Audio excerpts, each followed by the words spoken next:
I had some guests here the other day, and when I was making the, if you look back, you'll see I made the drink holder a little bigger for the BMW, so you can actually hold a glass that holds fluid. I mean, that thing was too small.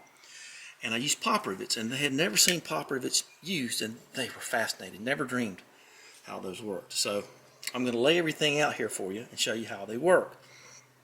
There's the barber mandrel with a little bead on the top. So what I'm going to do is I'm going to show you the mechanics of this. So I've got that going, and I'm going to just show you what they look like. Very simple device. It's just a little ball at the end of the nail. Maybe that shows up better. And then you got this top hat looking device, which is the rivet, and they call it a pop rivet because it goes pop. Pop goes the rivet, and that's all that is. I can reuse that one actually. So this is a 1/8 one. I've had this a long time. It cost me a lot of money back then. I think I got it at Napa.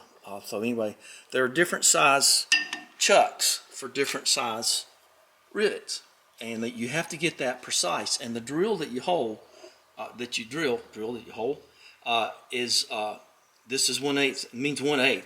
This is 3/16. It means 3/16. So you've got to make sure that your drill is perfect, and that'll lead for a lot better results. So I can put that back together and reuse it if I want to.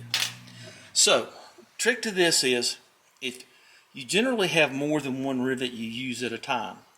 So if you've got 5 rivets, let's say, you do the first one, drill the hole, pop the rivet, drill the hole, pop the rivet, and you go alternating, or I do. And that way you can keep your work aligned. So I got these 2 pieces of plexiglass. Plexiglass and softer materials are a little harder to deal with because you can't pop rivet them all the way through, because you'll end up cracking. I think they're down here. Lining for the county, powder coated periwinkle blue. But if you have steel or aluminium or something like that, I've seen people use pop rivets on wood.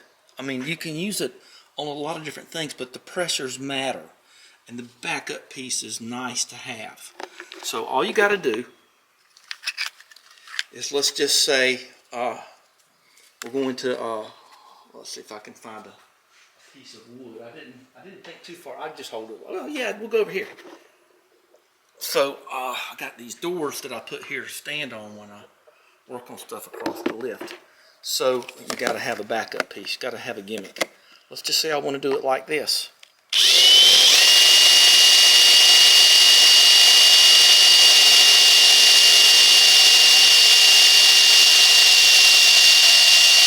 Okay, so when you see the wood pull up, you know you're through. Be careful you get hurt doing this. Just make sure they're cleaned out. Okay, very nice. Okay, put this where I can find it, because I might need it later. So I got these 2 pieces that I want to adhere together.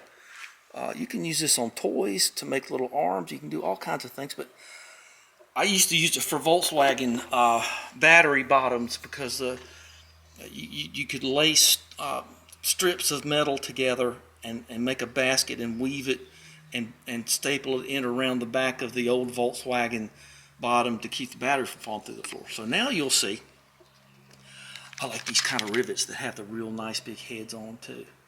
So now you'll see that you can pass through here. Okay. Now in this circumstance, I'm going to use this because this will help disperse the energy. See? Okay, let's get the camera a little bit more stable, and I'm going to show you here what's going to happen. So when you pull the mandible, which is the nail, it has a head, and you'll see that the head of the rivet mushrooms. Okay? And you'll feel it. Now, I could make it go pop probably, but in this is kind of a delicate circumstance. See, that's all done. And you can actually get a Dremel and kind of dress up this end and cut that nail off. And I'm gonna go ahead and destroy this because it's just a sample anyway. But I did it in plastic so you could see what you get there. Now, I just barely got any pressure on this. And you will learn that you can get steel mandrels like this right here. You can tell that's steel with aluminium, or you can get all aluminium like this is. I don't usually get all steel ones, and if there comes a point where you can't do this with your hands when you get to the bigger ones, you need, unless you're, Godzilla, and stuff like that. So we're going to just pull this through, and this is why they call it a pop rivet. And it's going to pop. I'm going to avert my eyes here. Okay, well that did work out pretty good. So then the nail will drop out, and this is just as dangerous as any other nail. So throw it away safely and smoothly and safely. And then you'll see. I thought I was going to have to cut it off, but I didn't. There you go. Two separate pieces riveted together. And see on this, if you just do one, it'll move on you. But if you wanted to, do whatever, you could put another one in and it won't move. You can put as many in as you want, as you need.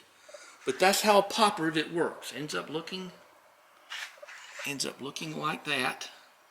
It's in focus pretty good. And it's very simple. It's a very wonderful tool. So that's a pop rivet. And that's how simply they work. There's no welding or glue or anything.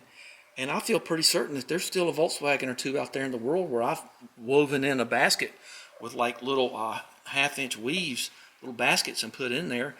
It takes about 16 to 20 rivets, and you're fine. And you can put some fiberglass down in there if you want to. I've done that a few times to keep the fumes from coming back up in the car. But there's a million things you can do with pop rivets. So even like hobby in the house and stuff, but that's the way pop rivet works. So I hope that the people that were here will watch this and learn something about it.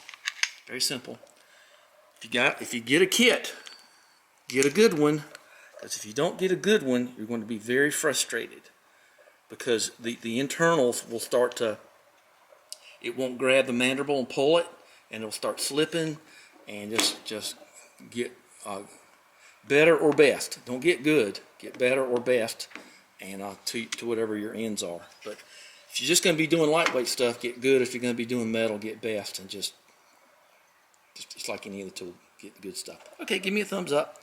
Hope that was a nice little tutorial. So maybe I'll keep that, might use it for something. Thanks for spending time with me.